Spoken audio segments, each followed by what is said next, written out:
अमरीकी महकमा खारजा ने कहा है कि उनका मुल्क पाकिस्तान के बैलिस्टिक मिसाइल के प्रोग्राम के लिए आलात फराहम करने वाली कंपनियों और एक फर्द पर पाबंदियां आयद कर रहा है। अच्छा, ये अमेरिका ने जो हमसे एक बेरुखी इख्तियार की है, तो इसकी वजह अफ़गानिस्तान में उसकी दिलचस्पी का ख़ात्मा है या अफ़गानिस्तान में हमारा किरदार जो उनके नज़दीक नेगेटिव था वो है।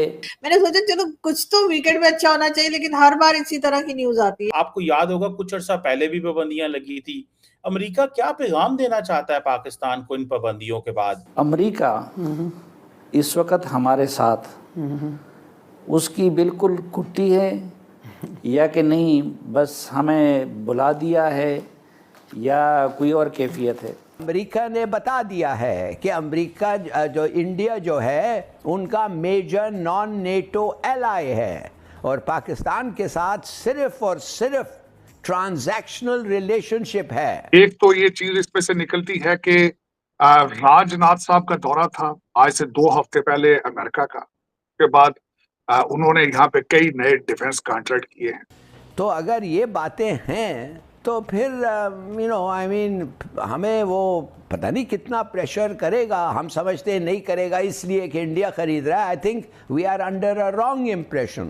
तो शायद ही उसका इम्पैक्ट हो सकता है जब वो। तार साहब, 2-3 बड़े इंपॉर्टेंट टॉपिक हैं। एक तो जरा इस पे कमेंट जरूर करें कि अमेरिका ने पाकिस्तान के बैलिस्टिक मिसाइल प्रोग्राम पे पाबंदियां लगा दी हैं क्योंकि चीनी सप्लायर्स पाकिस्तान को कुछ इक्विपमेंट सप्लाई कर रहे हैं। तार साहब, क्वेश्चन ये है कि ये कुछ टेक्निकल चीजें हैं कि वो ये कह रहे हैं कि चाइनीज जो कंपनी है उसने नॉन एमटीसीआर कंट्री को कुछ बेचा है, लिहाजा वो पाबंदियों की जद में आ गई, तो पाकिस्तान भी जद में आ गया। लेकिन तार साहब, आपको याद होगा कुछ अर्सा पहले भी पाबंदियां लगी थी।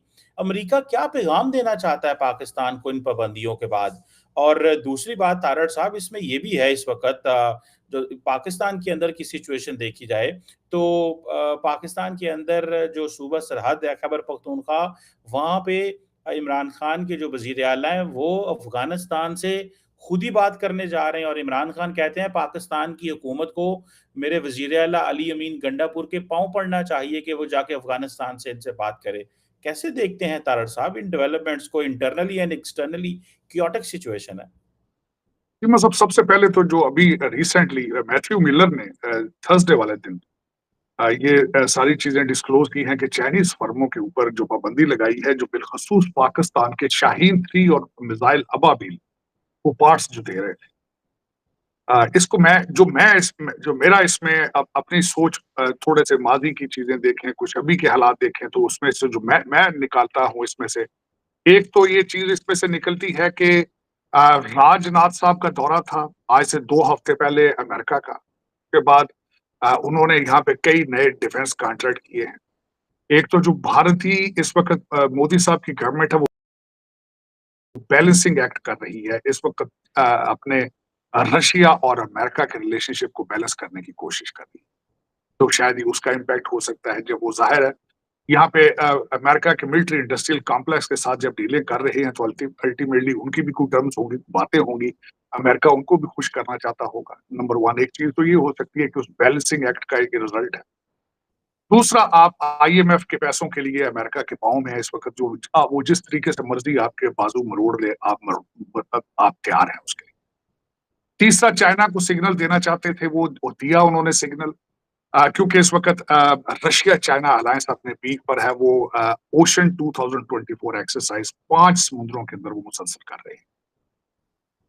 एक तो उसके ऊपर भी कोई ना कोई रिएक्शन उन्होंने देना था, कुछ बताना था। तीसरा ये है कि जो प्रेशर मुसलसल इस वक्त अगर, और जो अगली चीज जो मैं कहना चाह रहा था, अमेरिका के अंदर इलेक्शन के इस वक्त दौर है और इस वक्त बाइडेन एडमिनिस्ट्रेशन के ऊपर सबसे बड़ी एलिगेशन ये है कि उनकी वीक अमेरिकन फॉरेन पॉलिसी है। उनको बिल्कुल पता नहीं है कि दुनिया में क्या पक रहा है। तो शायद उसमें भी मसल फ्लैक्स किया जा रहा हो। ये सारे 4-5 फैक्टर मेरी नजर में इनमें से सब है। अब वो पाबंदी क्या है, मैथ्यू मिलर साहब ने, और यहाँ मैं ये भी बताना चाहूंगा, पता नहीं अक्टूबर महीना शायद पाकिस्तान चाइना के लिए अच्छा नहीं होता। अक्टूबर 2023 के अंदर भी 3 चाइनीज कंपनियों के ऊपर पाबंदी लगाई गई। Beijing research institute of automation formation building industry है जो जिसके ऊपर पाबंदियां लगाई गई हैं।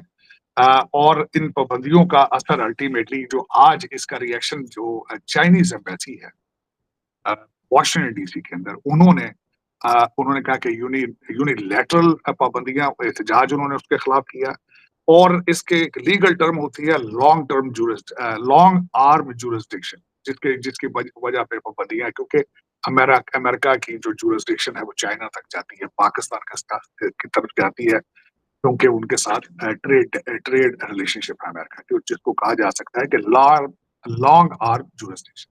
उन्होंने उस पर एहतजाज अपना किया है, लेकिन इसमें और पाकिस्तानी एम्बेसी को कॉल किया गया है इस पर रिएक्शन के लिए, उन्होंने इसके ऊपर कोई अपना रिएक्शन, लेकिन इसमें अगर देखा जाए तो पाकिस्तान की फॉरेन पॉलिसी की फेल्योर है, लेकिन फेल्योर उसकी क्या होनी है, आप पैसे जहां से मांगते हैं अल्टीमेटली टर्म्स भी उनके साथ आती हैं, वो जिस तरीके से मर्जी आपके साथ बिहेव करें, आपके पास कोई चारा है ही, मौजूद ही नहीं।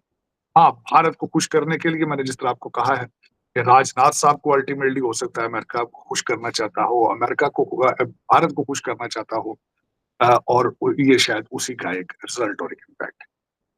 अब पाकिस्तान के अंदर जिस तरह बात की जा रही है चीमा साहब, मैं समझता हूं कि पिछले 2-4 दिनों के अंदर जो सबसे ज्यादा एक पाकिस्तान के अंदर ये इमेज था कि शायद अली अमीन गंडापुर साहब का जो सॉफ्टवेयर है वो अपडेट हो चुका है, लेकिन मेरे ख्याल में आज सबसे पहले तो ये बात करना चाहूंगा कि अभी तक जो जबान इस्तेमाल उन्होंने की है अली अमीन गंडापुर साहब ने, ना उन्होंने उस पर कोई माफी मांगी किसी से, बिल्कुल जर्नलिस्ट कम्युनिटी से, ना जो मरियम नवाज के लिए वो बारात के जो सिग्नल देते फिर रहे, ना उस पर उन्होंने कोई अपना अफसोस का इजहार किया है। और दूसरा जो खान साहब है, मुर्शद पाक है, पहले इस पार्टी का जो क्राइटेरिया है कि जितनी ज्यादा को बदतमीजी करेगा उसको उतना अच्छा पोर्टफोलियो दिया जाएगा, उसको इतनी अच्छी एम्बेसी का अच्छी मिनिस्ट्री दी जाएगी। मुर्शद पाक ने तेल पे जल्दी का वाला काम किया है, परंतु उन्होंने कहा था कि जो लोग जर्नलिस्टों से माफिया मांग रहे हैं वो बुज़दिल हैं, उनका हमारी पार्टी के अंदर कोई गुंजाइश मौजूद नहीं है। आज मुर्शद पाक ने कह दिया है कि फॉरेन पॉलिसी कुछ नहीं है, फेडरल